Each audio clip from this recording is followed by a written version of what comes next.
दक्ष police news, पहिले खाकी मग बाकी।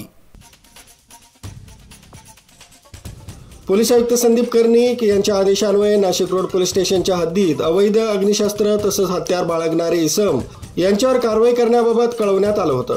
तसंच वरिष्ठ पोलीस निरीक्षक जितेंद्र सपकाळे यांनी नाशिक रोड पोलीस स्टेशन हद्दीतील गुन्हेगार तसंच नाशिक रोड पोलीस ठाणेकडील दाखल गुन्हे उघडकीस करण्याबाबत आदेशित केलं होतं। त्या अनुषंगाने नाशिक रोड पोलीस स्टेशनचे पोलीस निरीक्षक बडेसाहेब नाईकवाडे यांना गोपनीय बातमी मिळाली की नाशिक रोड पोलीस ठाणे हद्दीमध्ये 2 इसम हे चेडी पंपिंग हनुमान मंदिर रोड सीएनजी पंपाच्या जवळ चेडी शिव इथं गावठी कट्टा विक्री करण्याकरता येणार असल्याची खात्रीलायक बातमी मिळाली होती।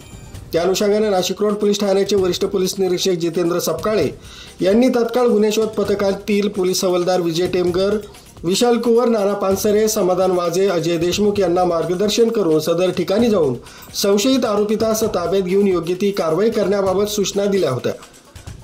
या सूचनेप्रमाणे गुन्हे शोध पथकातील अंमलदार यांनी हनुमान मंदिर रोड सीएनजी पंपाजवळ साध्या वेशात जाऊन सापळा रचला होता।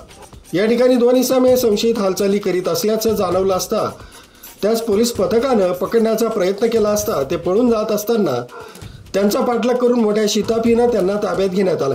त्यांचं नाव पत्ता विचारला असता त्यांनी त्यांचं नाव खुशाल गजानन बोरसे, वय 30 वर्ष, राहणार गजानन पार्क समोर, बनकर मळा, नाशिक रोड, नाशिक, विकी गोरख पाटील, वय 25 वर्ष, राहणार आदर्श विद्या मंदिर, वालदेवी नगर, गाडेकर मळा, नाशिक रोड असं सांगून त्यांची अंगझडतीमध्ये एक देशी बनावटीचं पिस्टल, कट्टा, मॅगझिनसह तसं 2 जिवंत काडतूस असं एकूण 31,000 रुपये किमतीचा मुद्देमाल मिळून आल्यानं पोलीस हवालदार विजय टेमगर यांनी सविस्तर पंचनामा करून आरोपितास ताब्यात घेतलाय।